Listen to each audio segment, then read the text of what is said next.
Hello friends, welcome to my YouTube channel Samrat education. दोस्तों, आज की इस वीडियो में आप लोगों को बीएससी एग्रीकल्चर थर्ड सेमेस्टर के एक विषय एग्रीकल्चरल माइक्रोबायोलॉजी का 5 से 6 मोस्ट इम्पॉर्टेंट लॉन्ग क्वेश्चन कराने वाला हूं, जो कि आपके एग्जाम के लिए बहुत ही महत्वपूर्ण है। मैं आप लोगों से बार बार बोलता हूं, मैं जितना भी क्वेश्चन बताऊंगा उसमें से 75% क्वेश्चन आपके एग्जाम में देखने को मिलेगा।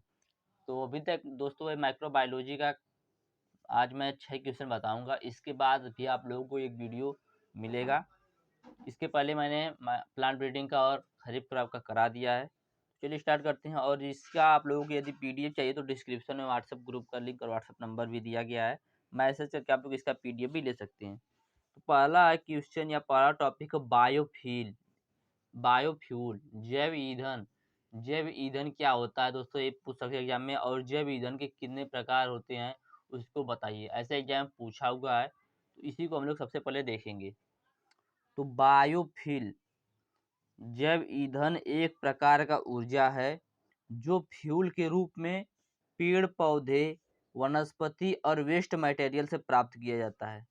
जैव ईंधन एक प्रकार का क्या दोस्तों, ऊर्जा है जो फ्यूल के रूप में पेड़ पौधे, वनस्पति और वेस्ट मटेरियल से प्राप्त किया जाता है। जो भी ऊर्जा या फ्यूल धरती के अंदर से निकलता है उसे फॉसिल फ्यूल या जीवाश्म से बनने वाला ईंधन कहते हैं। जैसे दोस्तों हमारा जो पेट्रोल हो गया, डीजल हो गया, ये सब फॉसिल फ्यूल हैं, जीवाश्म से बनने वाले ईंधन है। जैसे दोस्तों पेट्रोल और डीजल फॉसिल फ्यूल हैं। दरअसल फॉसिल फ्यूल को बनने में काफी वक्त लगता है। अब दोस्तों देखिए कि बायोफ्यूल होता क्या है। जो फॉसिल फ्यूल होता है उसको बनने में काफी वक्त लगता है। तो दोस्तों यदि उसी को हम कोई वैज्ञानिक प्रक्रिया द्वारा, कोई साइंटिफिक प्रोसेस के द्वारा बदल कर 1 घंटे या कुछ दिनों में बना देंगे तो उसी प्रक्रिया को जैव ईंधन कहा जाता है। तो आगे वही देखेंगे। दरअसल फॉसिल फ्यूल को बनने में काफी वक्त लगता है। कई बार इसे बनने में कई साल या कई सदियां लग जाती हैं। लेकिन अगर इसी लाखों साल की नेचुरल प्रोसेस को कुछ दिनों या कुछ घंटों की साइंटिफिक प्रोसेस में बदल दिया जाए तो जो फ्यूल बनेगा उसका नाम होगा बायोफ्यूल, या उसे बायोफ्यूल कहते हैं। सॉरी, बायोफ्यूल कहते हैं। तो बायोफ्यूल क्या होता है आप लोग समझ गए होंगे कि बायोफ्यूल एक प्रकार का ऊर्जा होता है जो फ्यूल के रूप में पेड़ पौधे, वनस्पति और वेस्ट मटेरियल से प्राप्त किया जाता है। हम दोस्तों अपने गाड़ी चलाने के लिए जो भी फ्यूल की उपयोग करते हैं दोस्तों, सब फॉसिल फ्यूल होता है, जीवाश्म से बनने वाला ईंधन होता है। दोस्तों जो फॉसिल फ्यूल होता है, जीवाश्म से बनने वाला ईंधन, इसको बनने में काफ़ी समय लगता है। यदि दोस्तों इस नेचुरल प्रोसेस के स्थान पर हम लोग साइंटिफिक प्रोसेस में इसको कन्वर्ट करके जो कई साल में बन रहा है उसको कुछ घंटे या कुछ दिनों में बना दिया जाए तो जो फ्यूल बनेगा उसी को कहा जाता है बायोफ्यूल। अब देखेंगे इसके प्रकार। तो ये 2 प्रकार का होता है। पहला होता है इथेनॉल, दूसरा होता है बायोडीजल। पहला होता है दोस्तों इथेनॉल, दूसरा होता है बायोडीजल। तो देखते हैं इथेनॉल क्या होता है। इथेनॉल को बायो इथेनॉल भी बोला जाता है। जो इथेनॉल होता है इसको बायो इथेनॉल भी बोला जाता है, क्योंकि इसका उत्पादन बायो प्रोडक्ट से ही किया जाता है। इथेनॉल को बायो इथेनॉल क्यों बोला जाता है, क्योंकि इसका उत्पादन बायो प्रोडक्ट से ही किया जाता है। इथेनॉल एक तरह का एल्कोहल ही होता है जिसे पेट्रोल के विकल्प के रूप में प्रयोग किया जाता है। दोस्तों जो इथेनॉल होता है इसको पेट्रोल के विकल्प के रूप में प्रयोग किया जाता है। तो इथेनॉल, अभी तक आपने इथेनॉल के बारे में नहीं कहा था, समझ गए होंगे कि इथेनॉल जो होता है इसे बायो इथेनॉल कहते हैं। क्यों? क्योंकि इसका उत्पादन बायो प्रोडक्ट से ही किया जाता है। इथेनॉल एक प्रकार का एल्कोहल होता है जिसे पेट्रोल के विकल्प के रूप में प्रयोग किया जाता है। आगे देखते हैं इसी में। हालांकि अभी तो इसका इस्तेमाल पेट्रोल में मिलाकर गाड़ियों को चलाने के लिए किया जा रहा है। इसका उत्पादन मुख्य रूप से गन्ने के फसल से होता है, लेकिन शर्करा वाली कई अन्य फसलों से भी इसे तैयार किया जाता है, जैसे चुकंदर, महुआ, मक्का, गेहूँ, धान का पुआल, घास एवं पौधे का वेस्ट फ्लो या वेस्ट। तो इन सभी से दोस्तों इथेनॉल को बनाया जाता है, इथेनॉल के उत्पादन किया जाता है। दोस्तों मैं इतना बड़ा बड़ा इसलिए लिखता हूँ ताकि आप लोगों को समझ में आ जाए, नहीं तो मैं आप लोगों को लेक्चर के माध्यम से भी बता सकता हूँ। लेकिन कुछ लोग बोलते हैं कि सर लेक्चर से समझ में नहीं आ रहा है, इसलिए मैं आप लोगों को लिख के बता रहा हूँ। तो चलिए आगे देखते हैं। दूसरा है बायोडीजल। बायोडीजल क्या होता है। बायोडीजल एक ऐसा ईंधन है जिसको डीजल के विकल्प के रूप में प्रयोग किया जाता है। इथेनॉल को पेट्रोल के विकल्प के रूप में प्रयोग किया जाता था और बायोडीजल को डीजल के विकल्प के रूप में प्रयोग किया जाएगा। इसका उत्पादन वनस्पति तेल, वस्तुओं के वसा या तेल और भोजन पकाने के बाद बचने वाले अपशिष्ट तेलों से किया जाता है। इन तेलों का ट्रांसस्टरीकरण प्रक्रिया द्वारा बायोडीजल में बदल जाता है। इन तेलों को किस प्रक्रिया द्वारा दोस्तों? ट्रांसस्टरीकरण प्रक्रिया द्वारा बायोडीजल में बदल दिया जाता है। इस प्रक्रिया में मेथेनॉल और सोडियम हाइड्रोक्साइड का प्रयोग करके तेल से ग्लिसरीन को निकाला जाता है। बायोडीजल स्रोत से प्राप्त गैर परंपरागत ईंधन होता है जो नवीकरणीय ऊर्जा रिन्यूएबल एनर्जी नवीकरणीय ऊर्जा स्रोतों से बनाया जाता है। इसका इस्तेमाल तमाम डीजल से चलने वाली वाहनों में किया जाता है। तो दोस्तों यह था बायोडीजल। जैव ईंधन जो होता है उसका प्रयोग आजकल हर प्रकार के वाहनों में किया जाता है, जैसे कार एवं बाइक आदि में पेट्रोल से चलने वाली वाहनों में इथेनॉल का प्रयोग हो रहा है। विमानों को चलाने में बायोजेट का इस्तेमाल, बस ट्रक आदि डीजल से चलने वाली वाहनों में बायोडीजल का प्रयोग किया जा रहा है। तो दोस्तों यह हो गया बायोडीजल। तो उम्मीद करते हैं आप लोगों को फ्यूल समझ में आ गया होगा। आगे चलते हैं, देखते हैं नाइट्रोजन फिक्सेशन। नाइट्रोजन स्थिरीकरण क्या होता है? नाइट्रोजन फिक्सेशन को नाइट्रोजन यौगिकीकरण भी कहा जाता है। नाइट्रोजन यौगिकीकरण उस प्रक्रिया को कहते हैं जिसके द्वारा वायुमंडलीय नाइट्रोजन अमोनियम या और जीवों के लिए लाभदायक अन्य अणुओं में परिवर्तित की जाती है। तो दोस्तों आप लोगों को एकदम आसान में परिभाषा बताऊं तो नाइट्रोजन यौगिकीकरण या नाइट्रोजन स्थिरीकरण उस प्रक्रिया को कहते हैं जिसके द्वारा नाइट्रोजन गैस को नाइट्रोजन यौगिक में परिवर्तित कर दिया जाता है। दोस्तों नाइट्रोजन गैस को नाइट्रोजन यौगिक में परिवर्तित करने की क्रिया को ही नाइट्रोजन यौगिकीकरण कहते हैं या नाइट्रोजन स्थिरीकरण कहते हैं। आप लोग ये एकदम सिंपल परिभाषा है, यह भी आप लोग लिख सकते हैं कि नाइट्रोजन गैस को नाइट्रोजन यौगिक में परिवर्तित करने की प्रक्रिया को ही नाइट्रोजन फिक्सेशन कहते हैं।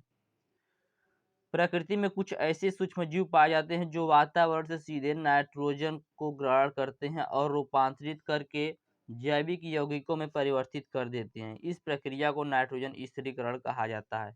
इसकी दो विधियां दोस्तों, नाइट्रोजन स्थिरीकरण की कितनी विधियां? दो विधियां। पहली है प्राकृतिक विधि, दूसरी विद्युत विसर्जन द्वारा। तो प्राकृतिक विधि देखते हैं सबसे पहले।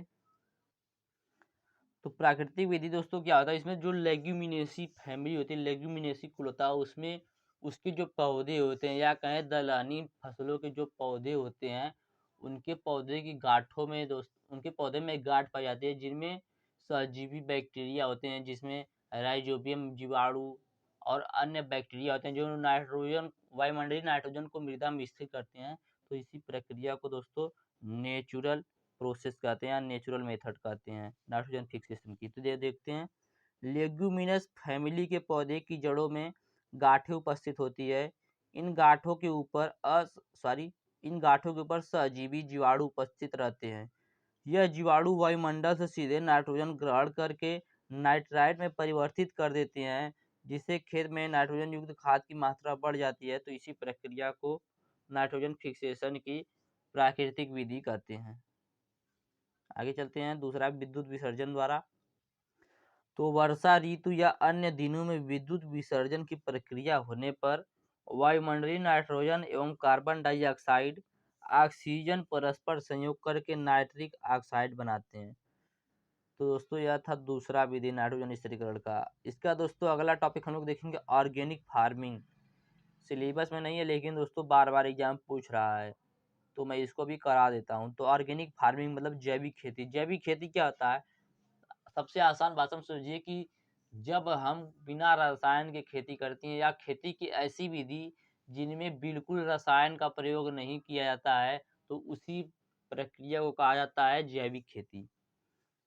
तो जैविक खेती कृषि की एक ऐसी प्रणाली है जिसमें रासायनिक खाद एवं कीटनाशक दवाओं का प्रयोग नहीं किया जाता, बल्कि इसमें जैविक खाद या प्राकृतिक खाद का प्रयोग किया जाता है। तो इसी प्रक्रिया को ऑर्गेनिक फार्मिंग या जैविक खेती कहा जाता है। या कह सकते हैं खेती की ऐसी प्रणाली जहाँ रसायन का बिल्कुल प्रयोग किए बिना मतलब बिना प्रयोग के खेती करते हैं, उसे ऑर्गेनिक फार्मिंग कहते हैं। तो उम्मीद करते हैं आप लोग ऑर्गेनिक फार्मिंग समझ गए होंगे। वीडियो लंबा हो जा रहा है, लेकिन दोस्तों मैं जो भी बता रहा हूँ सब इम्पोर्टेंट है, आप लोग एग्जाम में यही सब क्वेश्चन देखने को मिलेगा। आगे चलते हैं, देखते हैं बायो फर्टिलाइजर। जैव उर्वरक जैव उर्वरक क्या होता है? तो भूमि की उर्वरता को टिकाऊ बनाए रखते हुए सतत फसल उत्पादन के लिए कृषि वैज्ञानिकों ने प्रकृति प्रदत्त जीवाणुओं को पहचान कर उनसे विभिन्न प्रकार के पर्यावरण उर्वरक तैयार किए हैं, जिसे जैव उर्वरक कहते हैं। जैव उर्वरक किसे कहते हैं दोस्तों? बायो फर्टिलाइजर क्या होता है? बायो फर्टिलाइजर दोस्तों होता है जिसमें हम लोग, कोई भूमि हो गई, हम लोग उसमें बार बार खेती कर रहे हैं, तो दोस्तों उसकी जो उर्वरता होती है वह कम हो जाती है। इसी उर्वरता को बनाए रखने के लिए दोस्तों प्रकृति द्वारा प्रदत्त जीवाणु को पहचान कर, जो प्रकृति द्वारा जीवाणु हैं उनको पहचान कर उनमें विभिन्न प्रकार के उर्वरक तैयार किए जाते हैं, जिसे कहते हैं जैव उर्वरक। जैसे दोस्तों केचुए से हम लोग खाद बनाते हैं, वर्मी कंपोस्ट, तो यह एक जैव उर्वरक है। तो उम्मीद करते हैं आप लोग बायो फर्टिलाइजर भी समझ गए होंगे। इसके बाद दोस्तों बायो पेस्टिसाइड। बायो पेस्टिसाइड क्या होता है? जैव कीटनाशी। तो कीट नियंत्रण के लिए उपयोग किए जाने वाले सूक्ष्म जीवों को जैव कीटनाशी कहते हैं। कीट नियंत्रण के लिए उपयोग किए जाने वाले सूक्ष्म जीवों को क्या कहते हैं दोस्तों? जैव कीटनाशी कहते हैं। आप लोग समझिएगा इसको। जब दोस्तों कीट नियंत्रण के लिए हम लोग, कोई भी कीट हो गया उसके नियंत्रण के लिए हम लोग सूक्ष्म जीव पालते हैं, तो दोस्तों या सूक्ष्म जीव का प्रयोग करते हैं, तो उसी जैव कीटनाशी कहते हैं।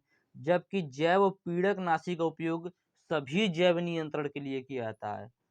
अब पीड़क क्या होता है? और ये दोस्तों पीड़क क्या होता है? पीड़क किसे कहते हैं? तो मनुष्य को छोड़कर कोई भी जीवित जीव जो मनुष्य को आर्थिक हानि पहुंचाता है, उसे पेस्ट कहते हैं। तो पेस्ट आप लोग जानते हैं। तो यहाँ पे क्या बताया जा रहा है कि कीट नियंत्रण के लिए उपयोग किए जाने वाले सूक्ष्म जीवों को जैव कीटनाशी कहते हैं, जबकि जैव पीड़कनाशी जो होता है उसका प्रयोग सभी जैव नियंत्रण के लिए किया जाता है। जीवाणु, विषाणु, कवक, प्रोटोजेवा एवं माइट का उपयोग कीट की विभिन्न प्रजातियां जो कि पौधे एवं मनुष्यों पर अटैक करती हैं, उनके नियंत्रण के लिए किया जाता है। जीवाणु, विषाणु, कवक, प्रोटोजोआ और माइट का उपयोग कीट की विभिन्न उन प्रजातियों के लिए जो कि पौधे और मनुष्यों पर अटैक करती हैं, उनके नियंत्रण के लिए किया जाता है। काफ़ी मात्रा में कीटों द्वारा अटैक किया जाता है, लेकिन कुछ कीटों पर ही नियंत्रण के लिए, व्यावसायिक स्तर पर नियंत्रण के लिए कीटनाशी का प्रयोग किया जाता है या कीटनाशी के रूप में प्रयोग किया जाता है। इनमें से भी बैसिलस थ्रूजेसिस का उपयोग कीट के व्यापारिक उत्पाद के लिए किया जा रहा है। तो दोस्तों यही था दोस्तों बायोपेस्टिसाइड। बायोपेस्टिसाइड किसे कहते हैं? जब कीट के नियंत्रण के लिए सूक्ष्मजीव का प्रयोग करेंगे तो उसी को कीटनाशी कहेंगे। जब मनुष्य या पेड़ पौधे सभी जीव के नियंत्रण के लिए हम लोग किसी पेस्ट का प्रयोग करेंगे तो उसे क्या कहेंगे? पीड़कनाशी कहेंगे। तो आप लोग इसको समझ जाइएगा। अब देखेंगे ब्लू ग्रीन एल्गी या नील हरित शैवाल जिसे कहते हैं हिंदी में। तो नील हरित शैवाल एक प्रकार का जीवाणु होता है। इन्हें साइनोबैक्टीरिया के नाम से भी जाना जाता है। नील हरित शैवाल को साइनोबैक्टीरिया के नाम से भी जाना जाता है। और जो नील हरित शैवाल होता है यह एक प्रकार का जीवाणु होता है। साइनोबैक्टीरिया को पृथ्वी का सफलतम जीवधारियों को समूह माना जाता है। जो साइनोबैक्टीरिया होता है, ब्लू ग्रीन एल्गी होता है, इसको दोस्तों पृथ्वी का सफलतम जीवधारियों का समूह माना जाता है। ये विश्व के उन सभी जगहों पर पाए जाते हैं जहाँ पर ऑक्सीजन उत्पादक प्रकाश संश्लेषी जीवधारी निवास कर सकते हैं। इनमें क्लोरोफिल नामक प्रकाश संश्लेषी वर्णक पाया जाता है, जिसके कारण ये प्रकाश संश्लेषण क्रिया द्वारा अपने भोजन का निर्माण स्वयं करते हैं। इस क्रिया में ये जीवाणु हाइड्रोजन के स्रोत के रूप में जल का प्रयोग करते हैं। तो आप लोग ध्यान दीजिएगा दोस्तों, जो ब्लू ग्रीन एल्गी होती है इसे जीवाणु भी कहते हैं। इसका अन्य नाम इन्हें साइनोबैक्टीरिया के नाम से भी जाना जाता है। यह एक सफलतम जीवधारियों के समूह माना जाता है इनको। ये विश्व के उन सभी जगहों या सभी स्थानों पर पाए जाते हैं जहाँ ऑक्सीजन उत्पादक प्रकाश संश्लेषी जीवधारी निवास कर सकते हैं। तो इनकी थोड़ा सा विशेषता देखेंगे, 2-3 पॉइंट। तो इन शैवालों की कोशिकाओं में कम विकसित केंद्रक होता है। ये पौधे एक कोशिकीय या तंतुमय होते हैं। लैंगिक जनन नहीं पाया जाता। जो ब्लू ग्रीन एल्गी होते हैं इनमें लैंगिक जनन नहीं पाया जाता है। इसके बाद दोस्तों लास्ट है क्वेश्चन, राइजोस्फीयर। राइजोस्फीयर क्या होता है? तो मूल परिवेश या राइजोस्फीयर मिट्टी के उस छोटे भाग को कहते हैं जो पौधे की जड़ों से निकलने वाली द्रव्य तथा उससे सूक्ष्म जीवों को प्रभावित करता है। तो इसी को कहते हैं राइजोस्फीयर। तो उम्मीद करते हैं दोस्तों मैंने आप लोगों को 7 क्वेश्चन बताया, सातों आप लोगों को समझ में आया होगा।